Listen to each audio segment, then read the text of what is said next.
Okay, we were on a question that we have 2 red cards for. What 2 things would you do to support retail that could be implemented in a short time frame, such as a year? Okay, and so we have Mr. Steen. Thank you, Hillary.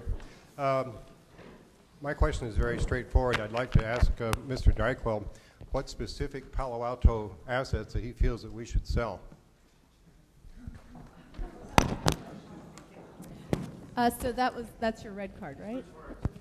Okay. By sell, I meant promote, and that was well, in particular, the fiber ring for advanced development.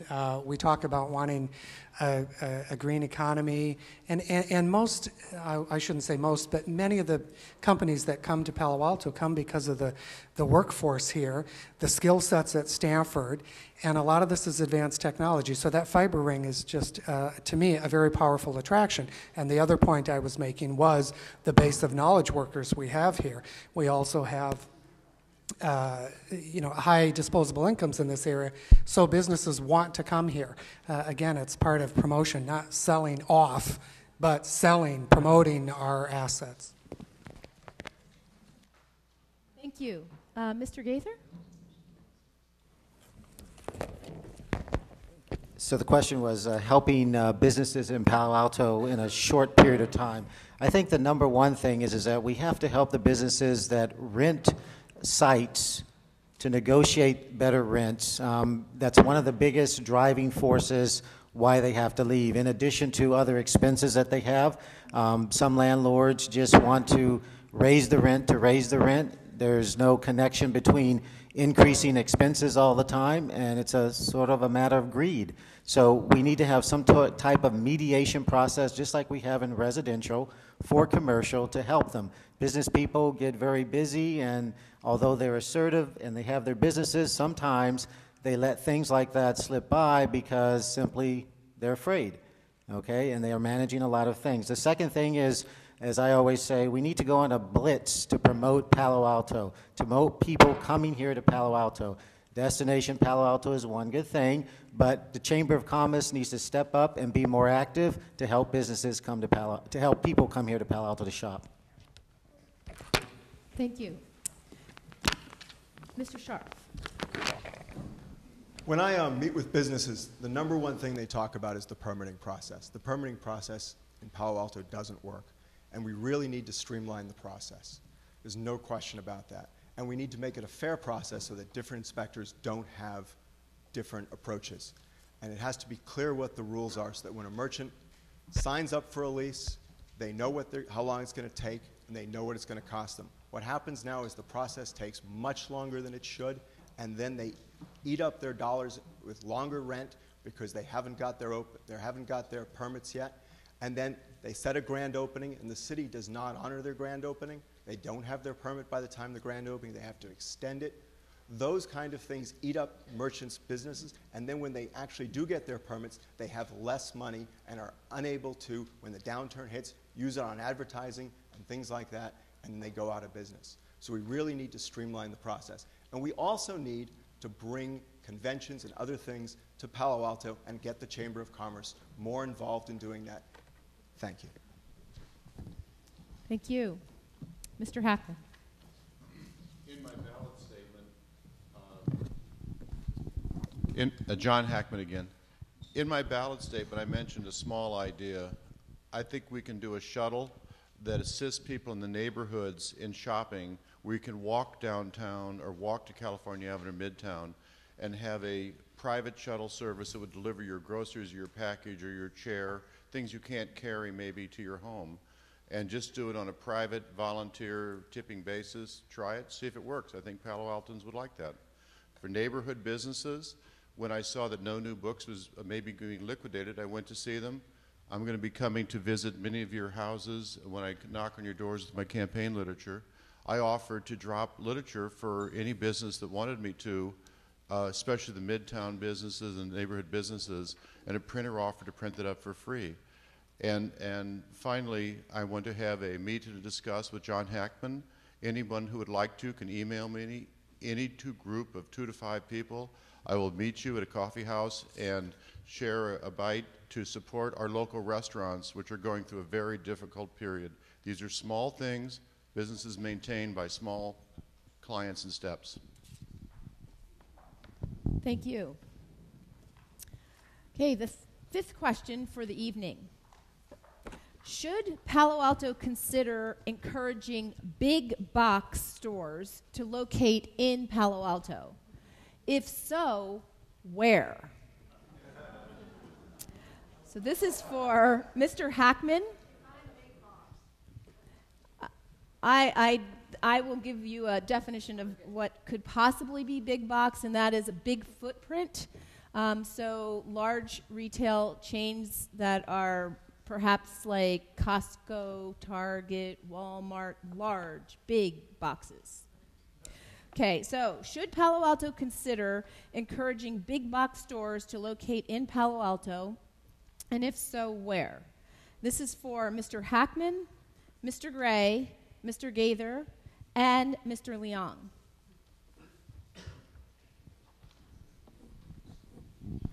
Again, John Hackman. I think all businesses should be treated fairly and equally under our zoning codes. I think that the customers should be served by the businesses that wish to serve them, and they know where to locate. There are, of course, development issues that relate to particular locations and traffic that need to be addressed so that the impact is not negative on neighborhoods. A blanket rule for or against such a store would be unwise. It should be assessed on the merits and looked at in terms of the needs of the people in Palo Alto. Thank you. Mr. Gray. Absolutely assessed on the needs of the people of Palo Alto. And I really don't know the answer to that question. I do know that we collectively have to evaluate the opportunity for revenue, which provides a benefit, but there must be an equal sharing of the burden as well as the benefit. And if one particular neighborhood or one particular set of businesses is disadvantaged, then we just can't stand by while we enjoy the greater community benefit while a few are disadvantaged. And this would be an excellent opportunity for a broad community outreach. Other than that, I really don't know the answer to that question. Okay. Thank you. Mr. Gaither. Okay. Thank you, Hillary. On a personal level, it's not something that I would like to see. I think it would change the fabric and the fiber of Palo Alto. However, I'm certain that there are residents in Palo Alto who probably think it would be more convenient to have a Costco or a Walmart here as opposed to driving a little ways down to Mountain View. And obviously it would bring in some nice revenue to the city. But again, I'm speaking on a personal level. It's not something I would like to see, and I really don't think that we have the land for that. And that's my answer. Thank you. Mr. Leong. There's very few areas left in Palo Alto which could support any sort of big box. The one area that is able to support that type of environment is near the San Antonio Charleston. It's the streets which you may not be familiar with. They're called Transport Street, San Antonio Front Access Road. It's where the Lingso relocated to.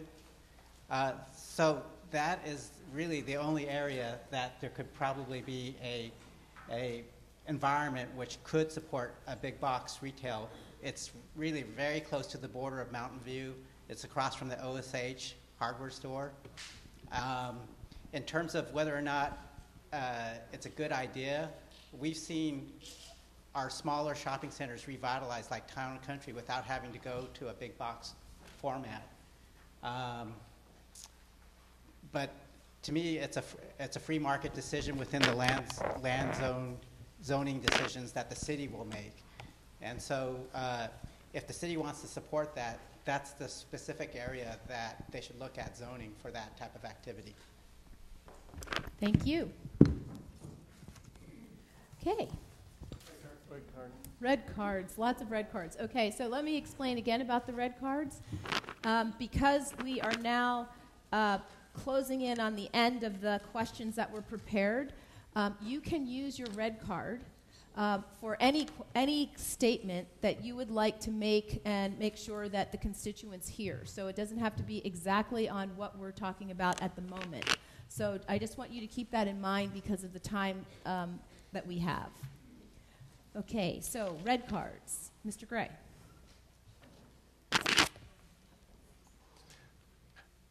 I wanted to bring up a topic about social justice and the opportunity for improved police community relations. We have a new police chief, and this is very essential that we keep our eyes diligently on the police department and make forward progress. There has been many stories of some dark chapters in our Palo Alto history, and it's in disbelief, but it's all in the judicial records, and it's of a great liability to the town. But we need to champion and support Dennis Burns as we move towards community policing. One of the key issues that we want to bring up as a topic is banning the use of tasers. This is a matter of social justice, and there is Mr. Gray, I'm sorry, but your time is up. Thank you. Another red card, Mr. Weiss.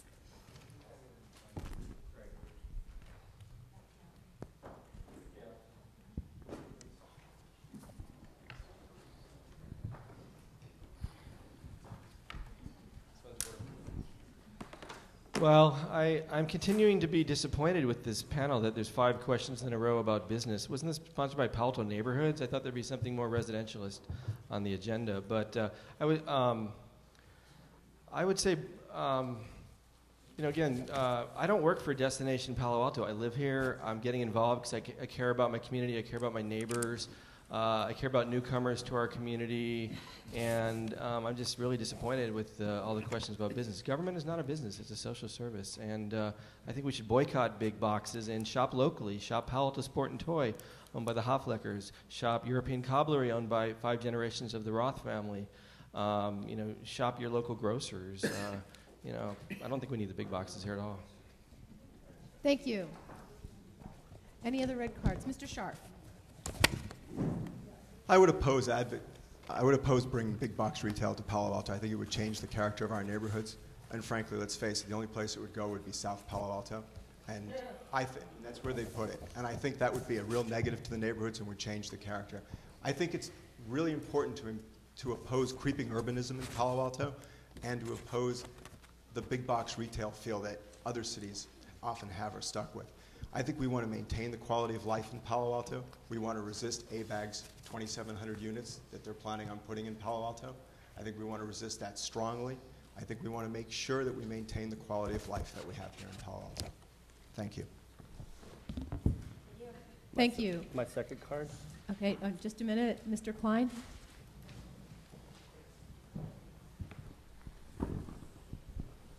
One of these times we're going to knock over the water, but let me use half the time on the big box question. In many ways, it's a theoretical question because we don't really have any places for big box. You think about El Camino, but El Camino doesn't work because all of the lots along there are very shallow, and there's not enough space to handle all of the parking that a big box store would require. So it doesn't fit the character of Palo Alto either, but it's not something that we're really going to worry about, except in one place. We do have one big box, and that's Fry's. And Fry's lease expires in another 5-6 years, and we're going to have to work hard to retain Fry's. And finding a place for it's going to probably require some careful negotiation, perhaps with Stanford. I do want to talk about rezoning, though, as it will help our community as we go forward. We have one area that we're going to be rezoning in the next few years, and that's down near Loral, East Meadow. I think it's important that we're going to lose some of those old buildings that are down there because they're past their their useful life. But I think we want to retain the zoning there for commercial use so that we still have places for startup companies and that we don't have more housing than we need, which would be the case if it all switched to housing. And I would certainly work against that idea of converting that, but instead I want to keep that as commercial area. Thank you. Mr. Gray, your last card. I'm using this as just to mention something that didn't come up, and that's high-speed rail. And I wanted to make sure that the audience knows that I live on Park Boulevard.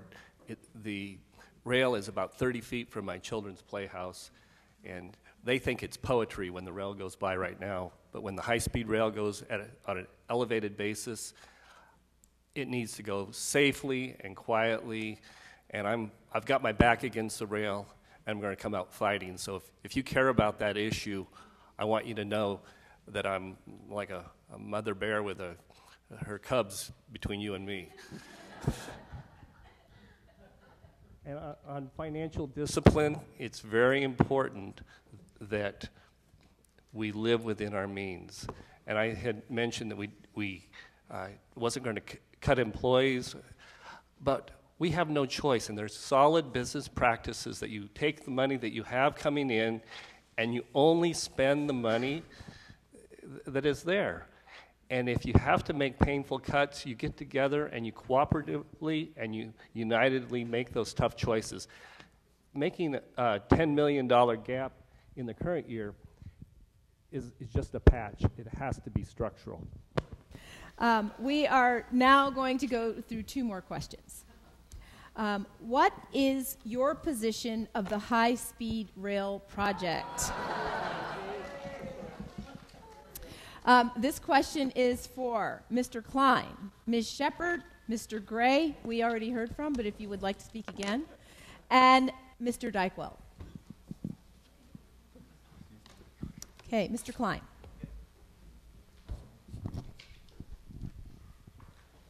I'm a member of the City Council Subcommittee on High-Speed Rail, and as such I work with people in our neighboring communities, Atherton, Menlo Park, Burlingame, etc. What I tell them, and I know what my colleagues tell them, is Palo Alto's position is an elevated high-speed rail through Palo Alto is absolutely unacceptable. No ifs, ands, and buts, unacceptable. Anything else we're willing to consider as part of when we know more facts, as part of the EIR and the business plan. There are a number of other alternatives that we're willing to consider. Tunnel was certainly one. Stopping the train in San Jose and people getting off there and taking Caltrain to San Francisco certainly seems like a much better idea to me. A trench, which is sort of maybe let's tunnel junior. Routing the train along the 101 corridor, along the 280 corridor, going back to the analysis of whether you use Pacheco or Altamont as the main approach. These are 7 or 8 different possibilities. They're all on the table as far as we're concerned, but absolutely no elevated high-speed rail in Palo Alto. Thank you. Ms. Shepard. Yeah, I am not at all in favor in seeing Palo Alto divided one more time with walls or even an open trench. It will bring, we will not be defending the character of Palo Alto if we allow anything to happen besides tunneling or cut and trench. I'm very proud of the role that I've played to bring all of my neighborhood together in Southgate for a community meeting in my home early on before City Council even realized that this was what the plan was going to be. This has sparked and generated a lot of information throughout the community. I would like to see City Council play a much larger role, perhaps even hiring our own engineer for the environmental impact report, because the authority has a tendency to politicize what is going to come into play in Palo Alto. And we need to be very clear about what the authority, the high-speed rail authority, the state authority has in mind for us, and not be hoodwinked like we were last November when we were voting on this. Thank you. Thank you. Mr. Gray.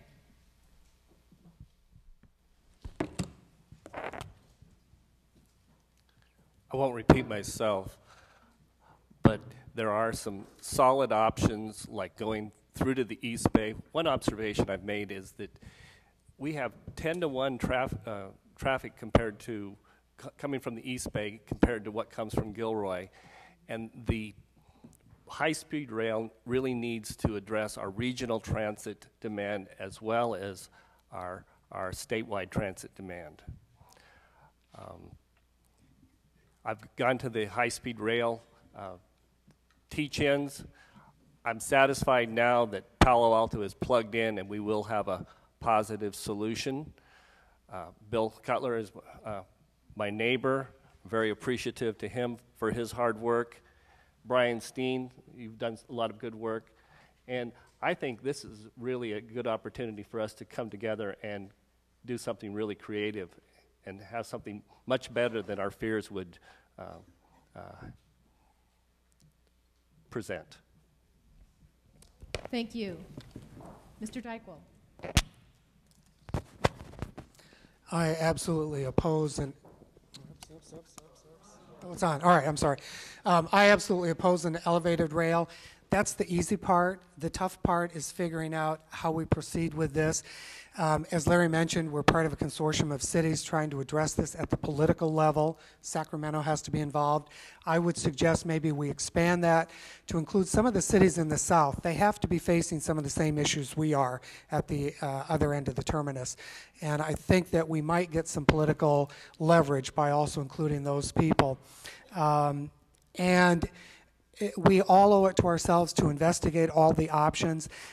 You have the technical issues, you have the political issues, and it's, there's a long way to go on this one, but I want to see facts on what is the true cost of tunneling or trenching, not assumptions people are making. It may be very viable to do that, and so yes, absolutely, I oppose elevated rail.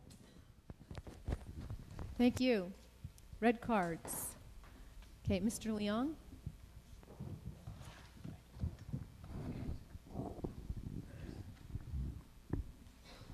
I was opposed to the high-speed rail last November. I voted no against the bond. The recent lawsuit is just a delaying action against the high-speed rail. What the city needs to do is they need to devote budget funds for litigation, for advocacy in Sacramento, hiring lobbyists, as well as in the federal government to either get the route changed, get it stopped in San Jose.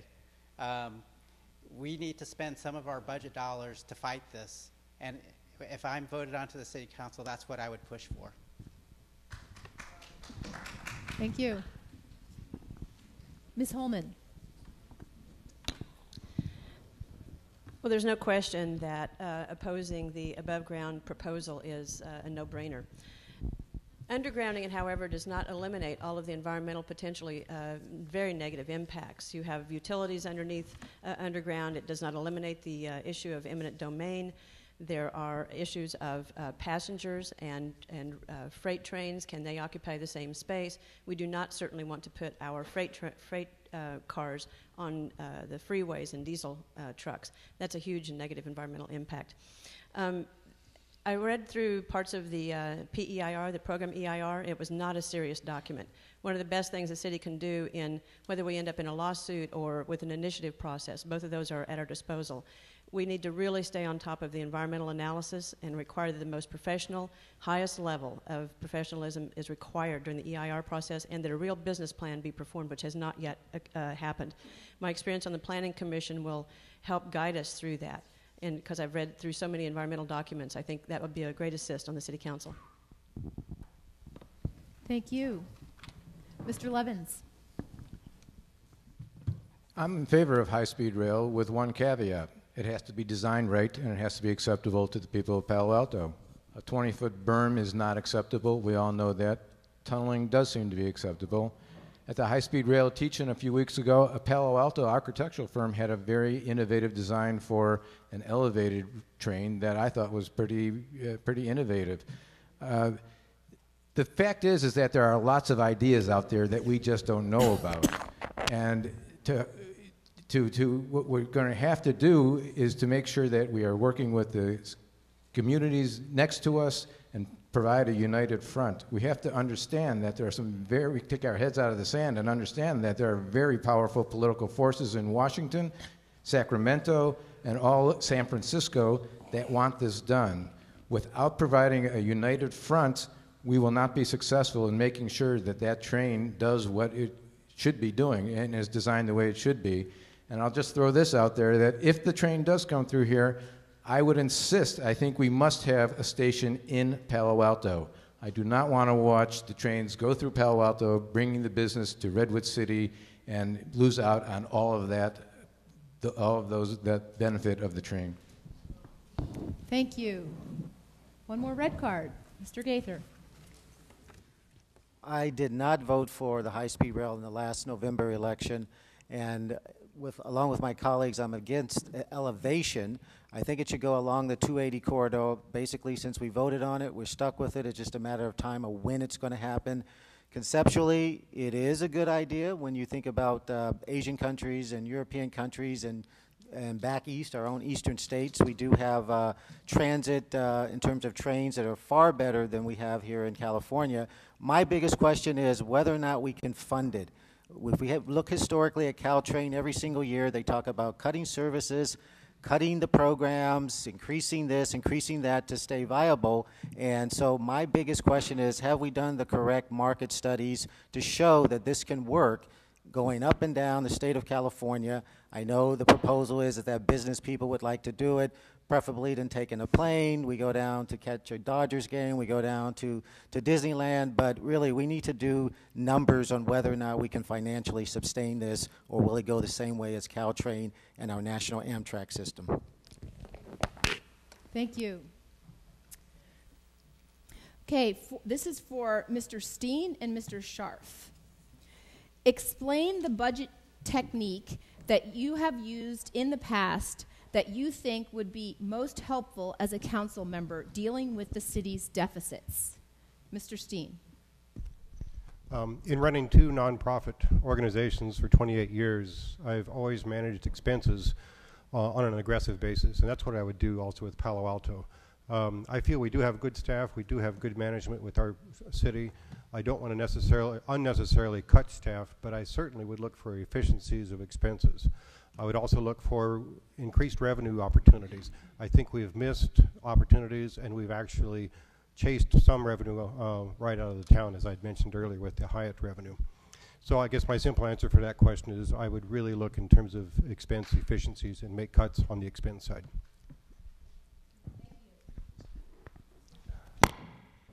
I've also managed several budgets for large apartment complexes and other things like that. I think we definitely need to look at efficiencies. You need to make every penny count. You need to do city audits. We found that the issue with the phone system, $250,000 a year, that's crazy. It makes no sense. And on the other side of it, we need to increase revenue. And we've had so many missed opportunities in Palo Alto. There was the Stanford shopping center expansion that didn't occur, which would have been a big issue on our budget. There's the extra hotel that could have occurred out at Stanford. There's also the hotels, the Hyatt Ricky's that was now turned into housing, which we would have made $3.5 million if they continued that on as a hotel. Now it makes $135,000. It is a series of missed opportunities, one after another in Palo Alto. In 2000, we had $8 million more in sales tax revenue. And so what we need to do is focus on both the revenue side and being fiscally prudent on the expense side. Thank you. The next question is for Ms. Holman and Mr. Gaither. Regarding low-income housing, how do you plan financial feasibility? Ms. Holman. One of the things when I moved to Palo Alto, one of the things I really relished the most and cherished the most was the diversity here, whether it was residential diversity or retail diversity. We've lost a fair amount of that in both regards. With the latest estimates of a below-market rate housing unit, an affordable housing unit costing $500,000 apiece, it's very challenging to create low-income housing.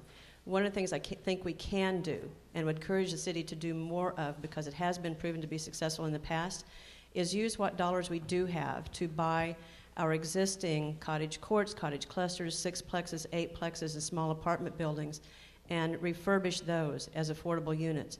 2 reasons. One is because it's a better return on our dollar investment. Another reason is because those units are already integrated into our neighborhood. And another reason is because it's a very green practice, because we're not demolishing and building new. So those are some very practical reasons I think that we should do that. And again, we have done this in the past and proven to be very successful with it. Thank you. Mr. Gaither.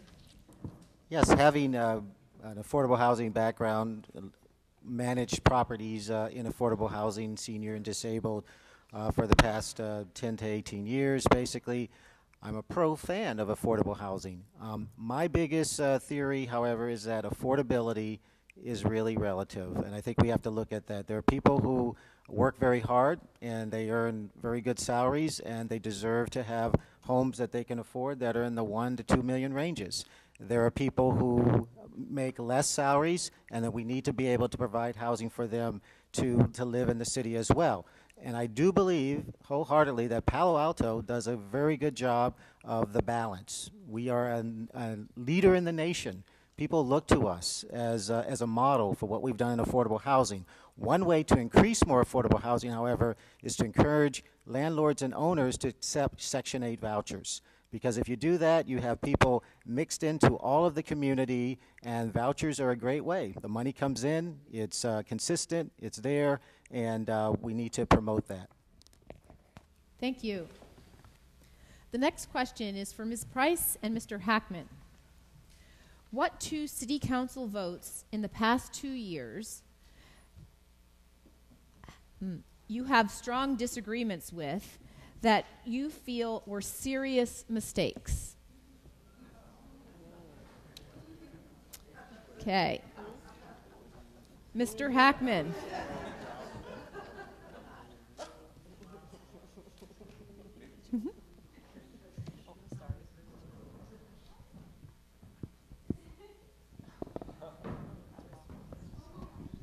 Again, John Hackman. That's like Gene Hackman. But if he doesn't acknowledge me first, I don't think I should claim him yet either. Number 1, this is my poster prop, No to High-Speed Rail Wall. This is in the Financial Times. Like other attorneys, community activists running for public office, I also read the Financial Times regularly. This is in today's issue where it cites the Peninsula opposition to high-speed rail. You deserve to be congratulated. That's in today's Financial Times. I would have voted the other way on the high-speed rail issue. I believe the EIR and the revelatory documents were completely inadequate on the high-speed rail issue. Pacheco Pass is obviously a better alternative, and I agree with Mr. Klein that the feeder of the Caltrain. The second thing, I did vote against it. The second thing I would have voted against is Measure A. I think Measure A is too complicated. I recommend no on A. I will allow anyone who wants to read it with me and discuss it in as much detail as you can stand. Thank you, Mr. Hackman. Ms. Price.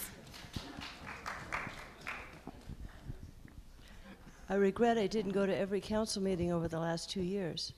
Okay, let me think. I think one thing that I would have had difficulty with is the outcome of the Alma Plaza decision.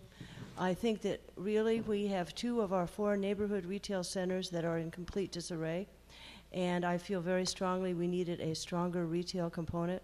We absolutely need neighborhoods serving retail, and in many parts of our community, Alma Plaza and Edgewood Plaza being one, that's a very serious issue. The other difficulty, and again, part of it was Stanford's decision as well. I think the City Council should have been more assertive in trying to encourage Stanford to maintain their Stanford expansion for the shopping center, to keep that in the process. I know ultimately Stanford was not interested in doing that for economic reasons and process reasons. We lost a lot of sales tax revenue potential and hotel occupancy tax revenue, which we sorely need. Sure. Yes, I have done a series of programs for the Page Group. We are a group that believes in civil discourse. The three-part series that I did a few years ago was called Making a Good Community Better. The common good portion of this is reference to the fact that as we develop and urbanize, that there are still some common goods that we should be taking a look at as we modernize. Internationally, this is looked at as streams and rivers so that we have enough good water going downstream. Down here at home, we might consider this the Stanford Hospital project right now. A modern hospital would be a common good for this community. We've had an outdated 30-year-old, well, the Stanford Hospital right now has been outdated for 30 years. And we also have had innovation in medicine. So we have children living longer and they need a larger children's hospital. So this is a good example of us supporting a common good in our community as we modernize. Thank you. The next question is for Karen Holman, Mr. Leong, and Mr. Levins. Do you feel that the police department needs to improve? If so, how? I'm sorry, it's also for Mr. Klein. Do you feel the police department needs to improve, and if so, how? If you can take less than 1 minute, that would be really appreciated.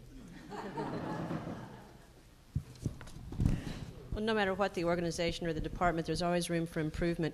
There have been charges of racial profiling. I can't say absolutely that's happened, but I've heard enough of it that I think that it really does need to be considered much more seriously than perhaps it has in the past. I look forward to the new chief, Dennis Burns, making sure that that is not a practice and making sure that we do have a clean run a police department in the city. If we had the staff, it would be really nice to have more police officers in the neighborhoods as we used to have. We just don't have the staff, and I think we are missing that these days. Okay. Mr. Klein?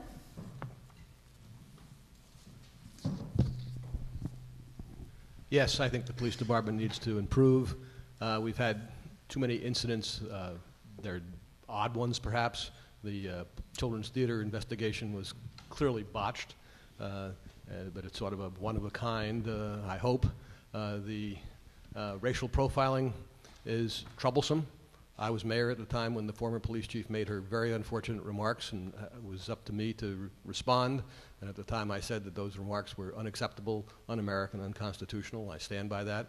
I do have faith that Dennis Burns and particularly City Manager Keene will improve the police department. I think that Mr. Keene is well aware of problems. He's former city manager in Berkeley and Tucson, cities that I think have far more police problems than we do, and he's sensitive to that, and I think that Dennis will as well be a good chief. I certainly hope so, because I think we have a good department, but I think it can be a lot better. Thank you. Mr. Leong. I believe there is room for improvement with the police department. I think they do a fine job today, but as Karen said, there's always room for improvement. Over the past 12 years, I've had perhaps 3 contacts with our police department. 2 were very courteous, and 1 was very rude, I would say. And it just changes your whole perception of the police department when you see such a difference of how they deal with you as a public citizen. So for starters, I think the training that they get to deal with the public in a courteous way across all officers would be a good start. Mr. Levins. There's always room for improvement, and the police department is no exception. And we need to be especially vigilant with the police department, because when there are goof-ups, it tends to cost the community hundreds of thousands of dollars. I am hopeful that the new chief will do a good job. I am aware, we'll be watchful, because I'm aware that there were a somewhat vocal minority that had objections to the process by which he was selected. So I think we need to be watchful and hopeful that the new chief will do a good job. But this is also a budget issue. The city manager has identified, if cuts are necessary, several cuts that will happen in the police department from the motorcycle patrols and a couple of other areas. So we can't, if we want our police department to be watchful and improve, it's also going to require that we get our financial house in order as well. Thank you. The next question is for Mr. Weiss and Mr. Dykewell. Do you support the closing of the recycling center near the Baylands?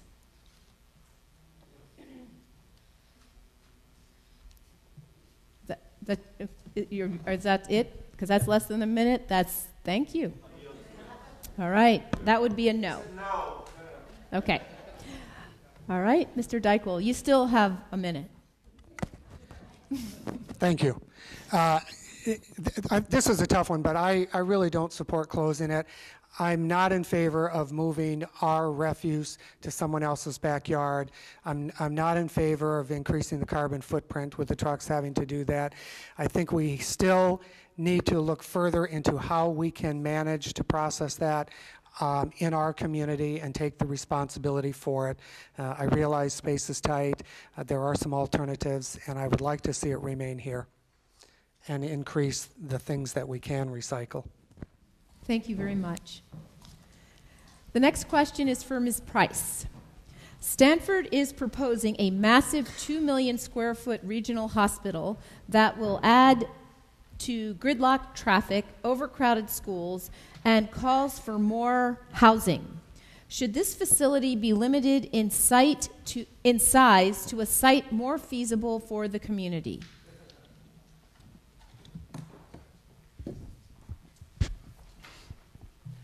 Based on what I understand from the proposal, first of all, the concept of an expansion of the hospital I think is a good idea. We will all greatly benefit from access to healthcare services and increased technology.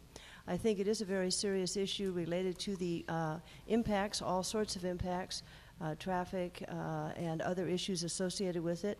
That's where the environmental review becomes so critical, because we must insist that there be appropriate mitigations built into the project. Part of that is the community benefit document itself. Those early proposals have come forward. We have a lot of work to do as a city and as a community in analyzing those.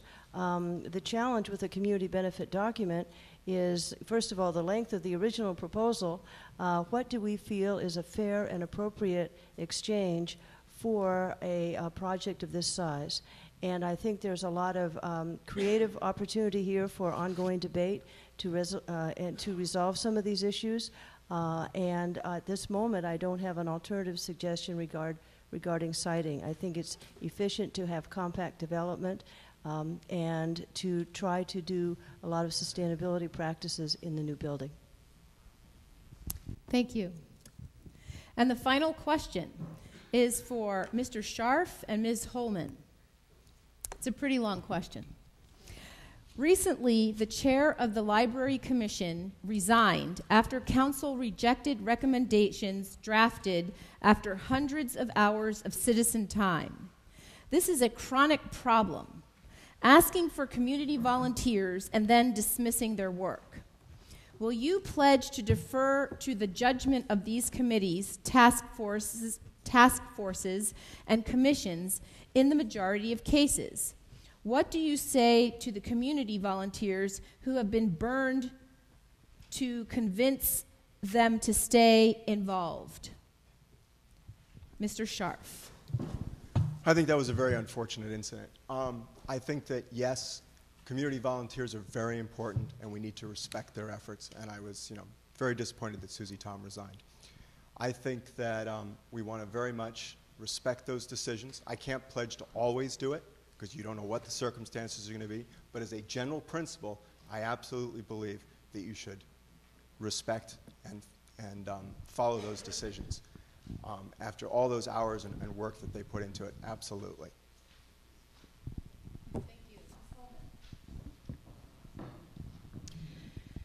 Well, having been a member of the Planning and Transportation Commission for the last 8 years, I can't get upset when the council decides to vote otherwise. I might disagree, but it is absolutely the prerogative of the council to take our recommendation and use their best judgment and their advice from our expert staff to overturn our recommendations. Doesn't mean I have to agree, but it doesn't give me pause either.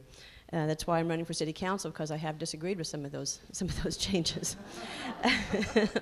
That's one of the reasons.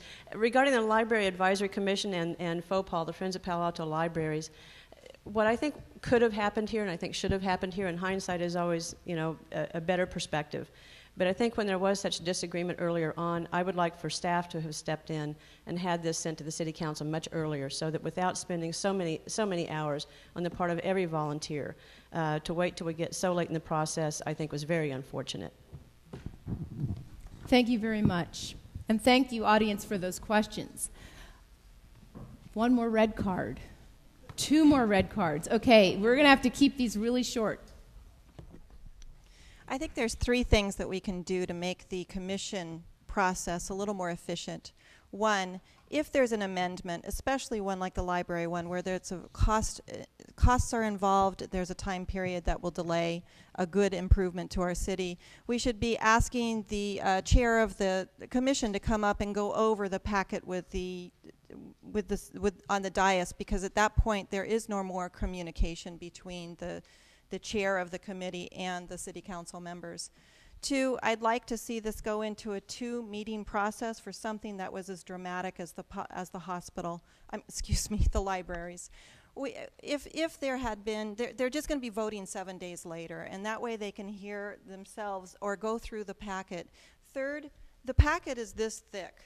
It's huge. Staff can do a much better job of organizing it so that there's a bit of an executive summary, or give them some prompts so that we see how all of the eggs in the basket respond to each other when we have a delay on a project like that. Thank you.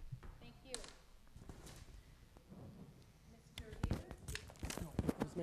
you. Thanks. This was a real unfortunate incident. I served on the Blue Ribbon Task Force for the Public Safety Building, and we spent a lot of time meticulously going through the information and working very hard on our recommendations and revising them. So I think this was real unfortunate. They are advisory commissions, but we do have liaisons from the City Council to these advisory commissions. So I'm a little concerned that there was not more of a heads up on what might be coming on that particular decision. And I'm also really concerned that this appeared to be a situation of perhaps the tail wagging the dog, in that after all the work and the outreach that went into this and the diligence that went into it, it was derailed by a small group of people who really were not concerned with the common good, but with their own specific interests. And I think we need to be really vigilant. Thank you. And finally, the last thing on the agenda for the evening are the closing comments. And in all fairness, I'm going to start from the W's and go this way. So, Mr. Weiss. I'm going to close with a quote or a paraphrase from Book of Matthew, and although I have other influences, that which you have done for the least of my brethren, so have you done for me.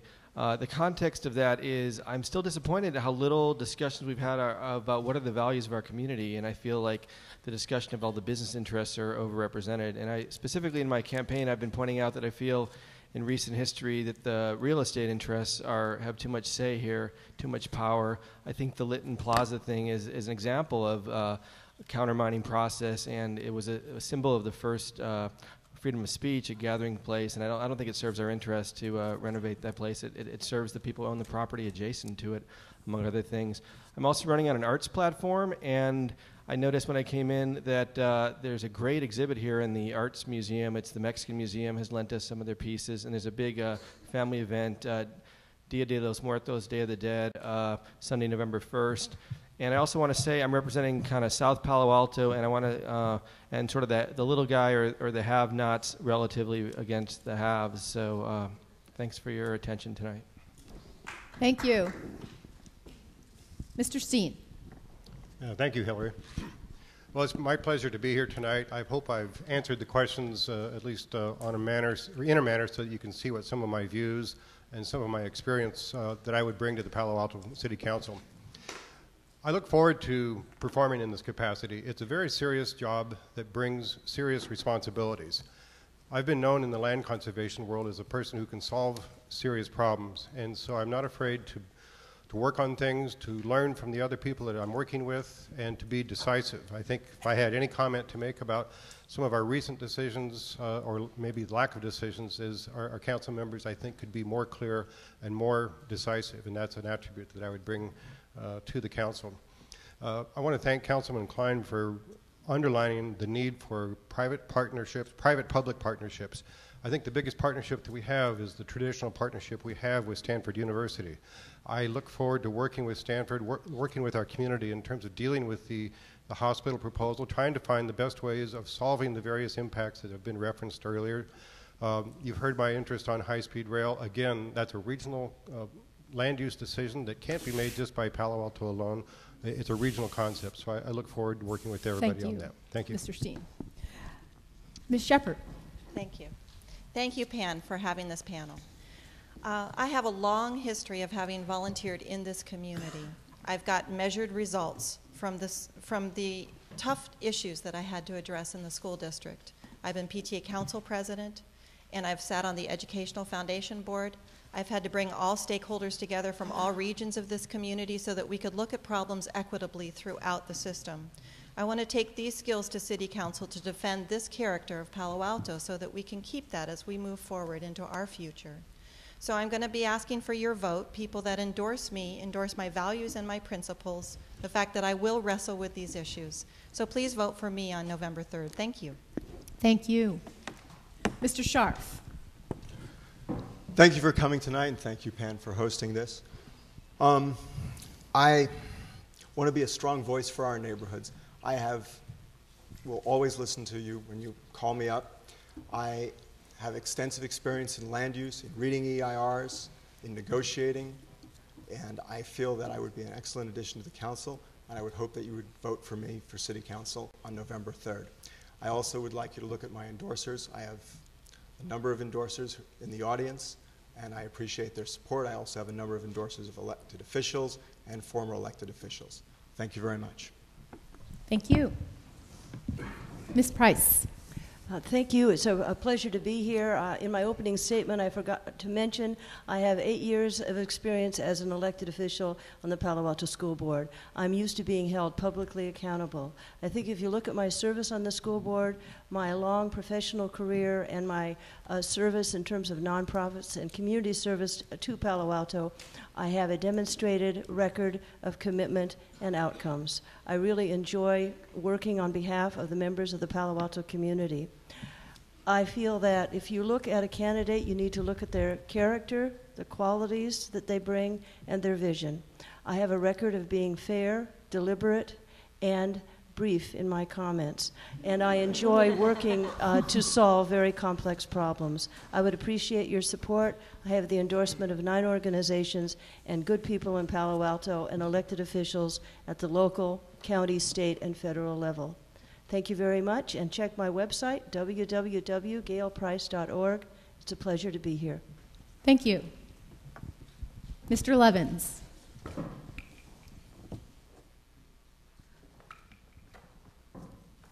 Thank you. As a first-time candidate, the experience that I've had meeting so many Palo Altans and learning what they love and feel for the city has been truly remarkable. But if you go door to door and you tell somebody you're running for city council, I guarantee you are going to hear a lot of discontent and dissatisfaction with the city councils that have gone before us. Whether it's the culture of negligence and disregard for the city's assets that we saw on California Avenue, or whether it's the arrogance of throwing out the work of hundreds of volunteers and thousands of hours of work on the library commissions, the seeds of discontent are deep and they are real. I think that if we're going to break this cycle of discontent, that we demand, it's necessary that we have new voices and new perspectives on the City Council. I'm a new voice, and I'll present a new perspective to represent the people of Palo Alto. You can learn a lot more about me from my website at electcorey11s.com. I hope you support me on November 3rd. Thank you again for coming. Mr. Leong. The City Council needs new voices that are going to represent your view. If you believe, as I do, that we need to look at school overcrowding and traffic congestion before we increase zoning for higher density, please vote for me to represent your view. If you believe that we need to address the economic health of the city by attracting more businesses to our town, please vote for me to represent your view. If you believe that the business license tax will discourage new businesses from coming to town, please vote for me to represent your view. If you believe that a budget that has increased 40% over the last 6 years has room for efficiency and restructuring, please vote for me to represent your view. And finally, if you believe we need to fight the high-speed rail and do everything we can before they make a decision to build a wall through Palo Alto, please vote for me to represent your view. Thank you. And if I could ask if you could just hold your applause. I know it's really tough, but until the end. Thank you. Mr. Klein.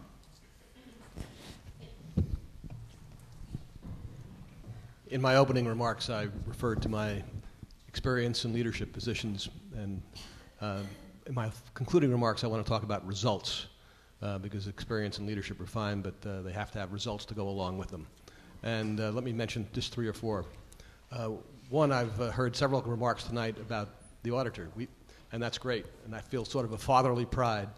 We have an independent auditor in Palo Alto. Most cities don't, a few do. I authored that provision back in my first term on the council in the 80s, so I thus feel the fatherly pride when I hear the auditor praised. Last year, I think I'd like to point to several different things as results. One is the passage of Measure N, the library bond. That project is on time. We're moving forward. I think it's a big accomplishment for us. The other is the passage of our mandatory green building ordinance, one of the pioneer ordinances of this kind in the country, being used as a model around the country. Similarly, our climate protection plan. I think we need to do more of these things, and I hope that you will elect me to continue to do them in the next 4 years. Thank you very much for coming tonight. Thank you. Ms. Holman. Thank you all again to Pan and to all of you for coming tonight and spending your time. Palo Alto faces some very serious and complex issues. There's no denying that, no doubt of it. Come January, you're going to have 4 city council members who remain, who have 2 years experience, and you'll have 5 of us. I have 8 years experience on the Planning and Transportation Commission, and many years before that involved in community issues and looking at land use and zoning processes. I have earned the trust and support of many of you, and I'm honored to have that. I'm also honored to have the endorsement of the Sierra Club, California League of Conservation Voters, and some 5 other organizations. I believe in zoning for what we want, living within our means, and honoring the public trust. And I think that the Palo Altans deserve and need to be heard, and I listen and look forward to your support and vote. Again, John Hackman. Control spending. If we don't control spending and increase revenues by the different strategies that we have, we aren't going to be able to do all the other things we've gotten used to doing here in town that are so important to us. We have unique neighborhoods that deserve to be protected. This group has done a fantastic job with their professionalism, their website, their clarity of communication on the issues, and it's really something striking and useful. I have experience in political sphere on the board of League of Women Voters and a member 25 years, in the retail sphere on the board of the Co-op Grocery Store, in the healthcare field on the Mayview Community Healthcare Clinic for the Poor. I met with Ken Graham, the administrator of the El Camino Hospital, and took a tour of it. It is built by the architects, I believe, that are designing our Stanford Hospital. I'm reassured by that facility. Please vote for John Hackman to control spending and stopping these $2 to Thank $6 you, million Mr. Hackman. pensions. Thank you very much. Mr. Gray. My website is www.voteforgray.com. And I want to be the champion for you just as I am for my 3 children. I want to be on call and available 24/7. As owner of Treasury Advocates, many of my clients are as big, if not bigger, than the city of Palo Alto. And my vision for Palo Alto is that it becomes a world-class service organization that lives within its means. I'm not accepting endorsements or contributions. I offer absolute loyalty for the greater good. My slogan is, a green future is a golden future. I will fiercely protect the environment within our power. I look forward to mending the police-community relations and moving towards the community policing, which includes banning of tasers. Look to my life experience and know the greater good of Palo Alto's future is in my heart. Thank you very much, Mr. Gray. Mr. Gathier? Mr. Me or? Yeah. Okay. Chris Gaither. I have a slogan. I said that wrong. Gaither. Gaither. I'm Yes. Gaither. I have a slogan that I follow. Do one thing a day that scares you. So when I tell people that I'm running for city council, and particularly close friends, immediately they say, well, that scares me. I also have a phrase that I keep that is done by Cesar Chavez, which says, the end of all education is public service. I have 30 years of experience in a myriad of different things.